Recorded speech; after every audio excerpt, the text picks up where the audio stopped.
علی قرآن کے ساتھ ہے، قرآن علی جیسا ہے، علی قرآن جیسا ہے، قرآن نور تو علی نور، قرآن ہادی تو علی ہادی، قرآن رہبر تو علی رہبر۔ مگر اللہ نے چھوٹا سا فرق رکھ دیا، اور فرق یہ ہے اگر تم کہو قرآن قرآن قرآن قرآن تو عبادت نہیں ہے، اگر تم کہو علی علی علی تو عبادت ہے۔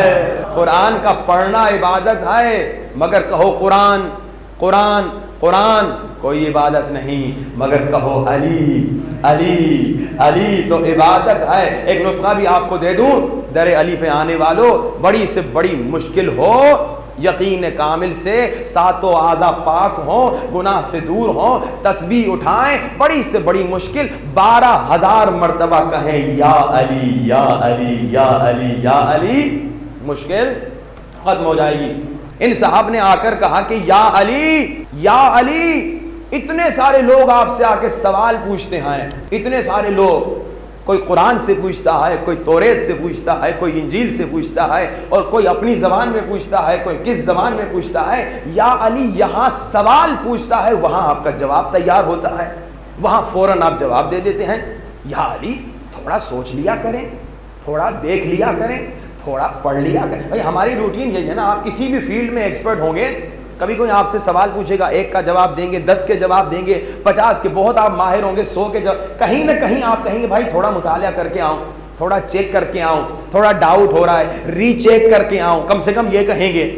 اب اس نے سمجھا تھا کہ علی بھی عام لوگوں کی طرح ہیں، میرے مولا بھی سمجھا تھا کہ عام لوگوں کی طرح ہیں، کہا کہ یا علی یہاں سوال آتا ہے، وہاں جواب دیتے ہیں، کبھی آپ سوچتے نہیں ہیں، کبھی آپ پڑھتے نہیں ہیں، کبھی آپ چیک نہیں کرتے۔ جیسے اس نے سوال پوچھا تو اس کے سوال پہ میرے مولا نے سوال پوچھا، مولا نے فوراً کہا ذرا یہ بتاؤ ایک ہاتھ میں کتنی انگلیاں ہوتی ہیں؟ اس نے سوچا نہیں، اس نے دیکھا نہیں، اس نے گنا نہیں، فوراً کہا مولا 5 انگلیاں ہوتی ہیں۔ مولا نے کہا تم نے دیکھا کیوں نہیں، تم نے گنا کیوں نہیں، تم نے سوچا کیوں نہیں؟ کہا یا علی اس لیے نہیں دیکھا، اس لیے نہیں گنا، اس لیے نہیں سوچا، کیونکہ ہمیشہ یہ میرے سامنے ہوتی ہیں، تو گننے کی ضرورت نہیں ہے، دیکھنے کی ضرورت نہیں ہے، پڑھنے کی ضرورت نہیں ہے۔ تو مولا علی نے فرمایا جیسے تمہارا ہاتھ ہمیشہ تمہارے سامنے ہے، ویسے پوری کائنات ہمیشہ علی کے سامنے ہے۔ یہ ہے علم علی، یہ ہے علم علی کہ دشمن نے بھی اقرار کیا،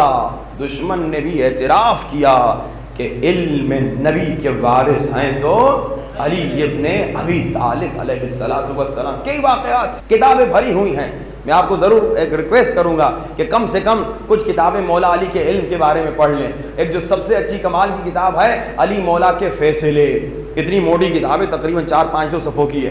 یہ کتاب اردو میں بھی ترجمہ ہو چکی ہے، یہ جا کے پڑھیے کہ کس طرح سے بڑے بڑے مشکل فیصلے پہلوں کے پاس جاتے تھے، دوسروں کے پاس جاتے تھے، تیسروں کے پاس جاتے تھے، مگر جب جواب نہیں ملتا تھا تو خلیفۃ بلا فصل کے در پہ آتے تھے۔ ایک خاتون کا واقعہ ہے، اس کے پاس 2 لوگ آئے اور 2 لوگ اسے 100 دینار دے کر گئے، کہا یہ 100 دینار امانت رکھو اور تب ہمیں واپس دینا جب ہم دونوں واپس لینے آئیں، اکیلا ہم میں سے جو آیا نہ دینا۔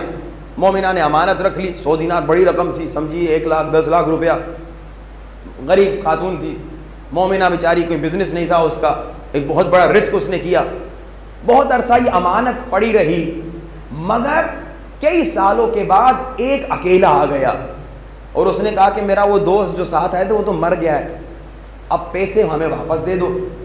اس نے کہا نہیں دوں گی، مجھے کیا پتا کہ وہ مرا ہے کہ نہیں مرا، تمہاری شرط یہ تھی دونوں ساتھ آؤ تب دوں گی، اب دونوں ساتھ آؤ تو دوں گی۔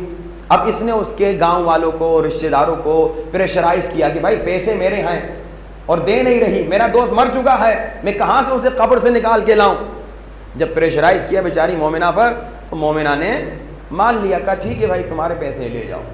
اب یہ پیسے لے کر چلا گیا 100 دینار، 1 سال کے بعد مردہ قبر سے زندہ ہو کے آ گیا، وہ کم بخت مرا نہیں تھا، وہ آ گیا، اس نے کہا میرے 100 دینار۔ خاتون نے کہا تو مر چکا تھا، میں تو تیرے دوست کو دے چکی ہوں، اب میں کہاں سے لاؤں گی، اب میں تمہیں کیسے دوں گی؟ تو وہ زمانہ تھا مسلمانوں کے دوسرے خلیفے کا، اس نے کہا چلے خلیفے کے پاس، خلیفہ فیصلہ کرتے ہیں۔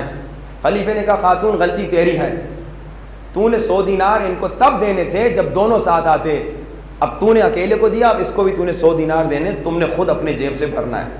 تو خاتون پریشان ہو گئی، میرے پاس 100 دینار کہاں سے آئے؟ اچانک خاتون مومنہ تھی، اس نے کہا اے خلیفے کیا اجازت دو گے کہ ہم وارث علم نبی کے در پہ بھی چلے جائیں؟ کیا اجازت دو گے ہم وارث علم نبی کے در پہ بھی چلے جائیں؟ کہا بالکل ٹھیک ہے چلے جائیے، دیکھیے علی کیا کہتے ہیں۔